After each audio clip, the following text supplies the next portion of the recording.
অনেক জীবকে হত্যা করে ফেলছি বাবা। এই ব্রহ্মবস্তু থেকে যে রতিটা হয়, এই রতি দিয়েই তো বাবা আমাদের তৈরি হয়, তাই না? যদি তৈরি হয়ে গেলাম তাহলে তো মঙ্গল, কিন্তু তৈরি যখন হচ্ছে না তখন সে মারা গেল। যখন মারা গেল তাহলে তো তার কৃষ্ণ ভজন হবে না। 12 রাত 13 দিন পালন করতে হবে। এই 12 রাত 13 দিন যে যদি আবারও মরে, মহাজন বলেন মরার আগে মরা ভালো, মরার পরে মরা ভালো নয়। মরার আগে মরতে হবে, মরার পরে মরা যাবে। তো যখন আমাকে নিক্ষেপ করেছে ওই যে, তখন আমার কি হয়েছে বাবা? উপর দিকে পা, নিচের দিকে মাথা, 32টা নারীর বন্ধন, কৃমিকীটের কুটকুট কামড়ে, অসহ্য যন্ত্রণায় সেদিন থাকতে না পেরে আমি দয়াল দীনবন্ধুর কাছে কেঁদে কেঁদে বলেছিলাম, হে দয়াল দীনবন্ধু, তুমি আমাকে এবারের মতন মুক্তি দাও, আমি ধরাধামে গিয়ে তোমার নাম গুণগান কীর্তন করব। কিন্তু যখনই বাবা এই মায়ের কবলে জন্মগ্রহণ করলাম, যখন জন্মগ্রহণ করেছি তখনই চিৎকার করে কেঁদে উঠেছিলাম। পাশের বাড়ি থেকে একজন এসে বলেছিল, দেখ অমুকের ছেলেটা কত সুন্দর মা মা বলে চিৎকার করে কাঁদছে। আসলে তা নয় বাবা, গর্ভে থাকতে আমি ভগবানের সঙ্গে প্রতিদিন কথা বলতাম, আমার সামনে বসে থাকতো, কিন্তু যখন ভূমিষ্ঠ হয়েছি ওই ভগবানকে আমি আর দেখতে পাচ্ছি না। তাই চিৎকার করে বলেছিলাম, হে ভগবান, তুমি আমাকে কোথায় পাঠালে? তোমাকে যে আর দেখতে পাচ্ছি না, আমি যে তোমাকে আর দেখতে পাচ্ছি না, এই মায়ের জগতে তুমি কেন পাঠালে? মায়ের জগতে কেন পাঠালে? এই মায়ের জগতে এসেছিল না কে বাবা? সুখদেব। সুখদেব কিন্তু বাবা মায়ের জগতে আসেনি। ওকে জন্ম নিতে বলেছিল, কিন্তু বললো যে না, তুমি যতদিন না ওই পৃথিবী থেকে মায়া শূন্য করছো, মায়া উঠাচ্ছ, ততদিন আমি ভূমিষ্ঠ হব না, আমি জন্মগ্রহণ করব না। কত বছর মায়ের গর্ভে ছিলেন বাবা? 16 বছর। কেউ বলে 16 বছর, কেউ বলে 18 বছর। আমরাও জানি 18 বছর সুখদেব মায়ের গর্ভে ছিল। ভগবান বললেন যে তুমি যদি আর 2-1 দিন থাকো তাহলে তো তোমার মা মারা যাবে। বললো আমি জানি না, কিন্তু মায়া শূন্য না করলে আমি ভূমিষ্ঠ হব না। তখন কি করেছিল বাবা? ভগবান বলেছিল একটা গরুর শিঙের উপর একটা শস্যর দানা রাখবো, ওই শস্যটা মাটিতে পড়তে পড়তে শিঙের উপর থেকে যতটুকু সময় লাগবে ততটুকু সময় আমি মায়া তুলে নেব, এতটুকু সময়ের ভিতরে তোমাকে জন্মগ্রহণ করতে হবে।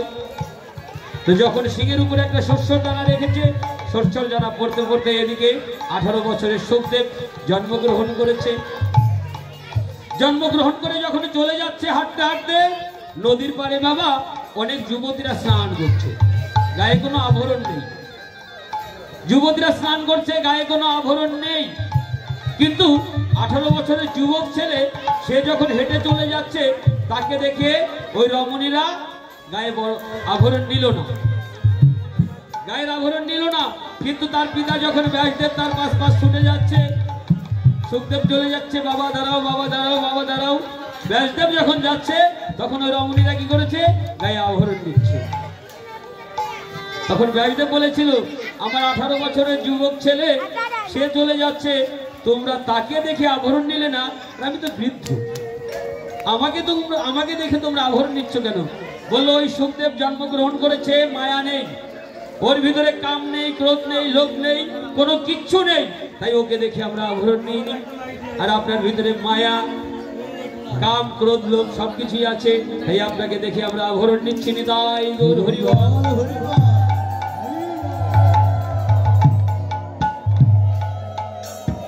কীর্তন বাবা খালি শুনলে হবে না, কীর্তন করতে হবে। কীর্তন শুনলে হবে না, কীর্তন করতে হবে। তো যখন ভূমিষ্ঠ হয়েছিলাম বাবা, চিৎকার করে কেঁদেছিলাম, কিন্তু আমরা কি করি বাবা? যে পথেতে আসে মানুষ সেই পথেতে যায়, সেই পথটাকে সাধন করতে বলে তার মানব জন ধন্য হয়। কিন্তু সেই পথ আমরা চিনি না, সেই পথ আমরা জানি না, সেই পথটাকে ভজন করি না।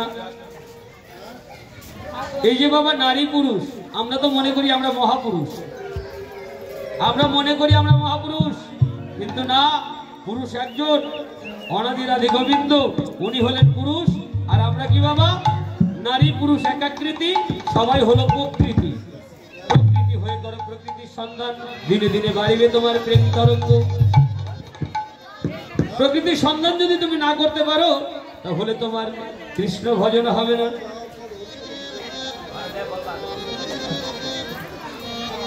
কাজী নজরুল কি বলেছিলেন বাবা?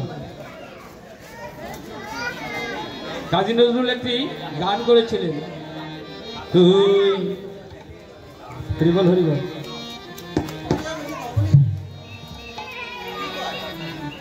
তুই ফেলে এসেছিস আরে রে মন, মনে রে আমার, তুই ফেলে এসেছিস আরে রে মন, মনে রে আমার, ফেলে এসেছিস আরে রে মন, মনে রে আমার, তুই ফেলে এসেছিস আরে রে মন, মনে রে আমার। তুই ফেলে এসেছিস কারে? যে পথেতে আসলি সেই পথটাকে তুই ভুলে গেলি বাবা। এই হরিনামে যে কত মধু কত সুধা, যারা জানে তারাই কিন্তু হরিনামের খেলা খেলতে পারে, কিন্তু যারা জানে না তারা এই কান দিয়ে ঢোকায় আর এই কান দিয়ে বের করে দেয় কি বলছে আর কি করছে। বললো তুই ফেলে এসেছিস কারে রে মন, মন রে আমার, যে পথেতে চলে এলি সেই পথ এখন ভুলে গেলি, সেই পথটাকে তুই চিনলি না, সেই পথটাকে একদিন সাধন করলি না, সেই পথটাকে একদিন ভজন করলি না। মহাজন বললে যে পুকুরে আমার বাপ ঠাকুর দাদা বাবা স্নান করেছে, যে পুকুরে আমার বাবার বাবা স্নান করেছে, যে পুকুরে আমার বাবা স্নান করেছে, আমিও বাবা সেই পুকুরেই স্নান করি। ঝাঁপ দিয়ে মরলি রে মন তোর বাপ ঠাকুর দাদার পুকুরে। ঝাঁপ দেওয়ার আগে বাবা একটু গুরুদেবের চরণ শরণাপন্ন হতে হবে। নদীর ভাবনা জেনে সাঁতার দিলে পারি দেওয়া হবে ভার, হবে ভার। কাল নদীতে দিও না সাঁতার, নদীর ভাবনা জেনে সাঁতার দিলে ভাবনা জেনে, ভাবনা জেনে সাঁতার দিলে পারি দেওয়া হবে ভার, হবে ভার। কাল নদীতে দিও না সাঁতার, ও নদী কাল নদীতে দিও না সাঁতার, নদীর ভাবনা জেনে সাঁতার দিলে ভাবনা জেনে, ভাবনা জেনে সাঁতার দিলে পারি দেওয়া হবে ভার, হবে ভার। কাল নদীতে দিও না সাঁতার, ও নদী কাল নদীতে দিও না সাঁতার।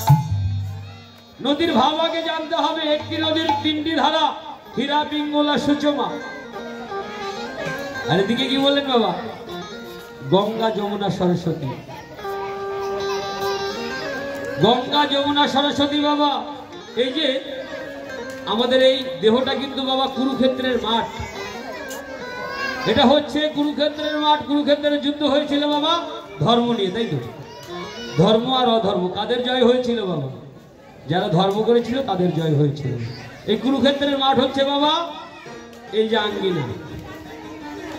এই কুরুক্ষেত্রের শত ভাই কোথায় কোথায় ছিল বাবা? প্রথম 10 জন ছিল বাবা 10 জায়গাতে, আর ওর সাথে আরো 9 জন করেছিল এই 10 জন। তাহলে 100 ভাই এই দেহের মধ্যে আছে।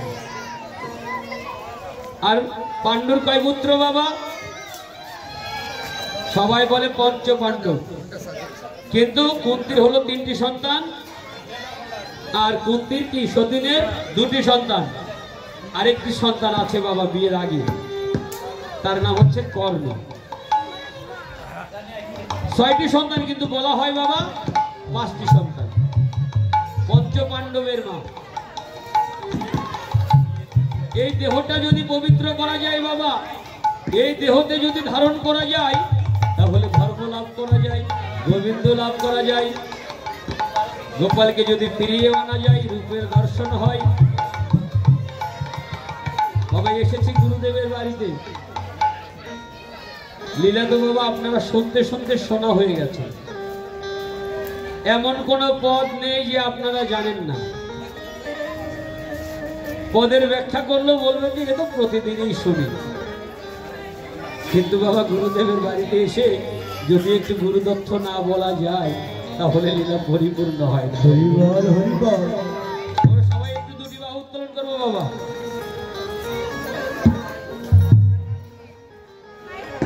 সবাই বলবেন রাধে রাধে।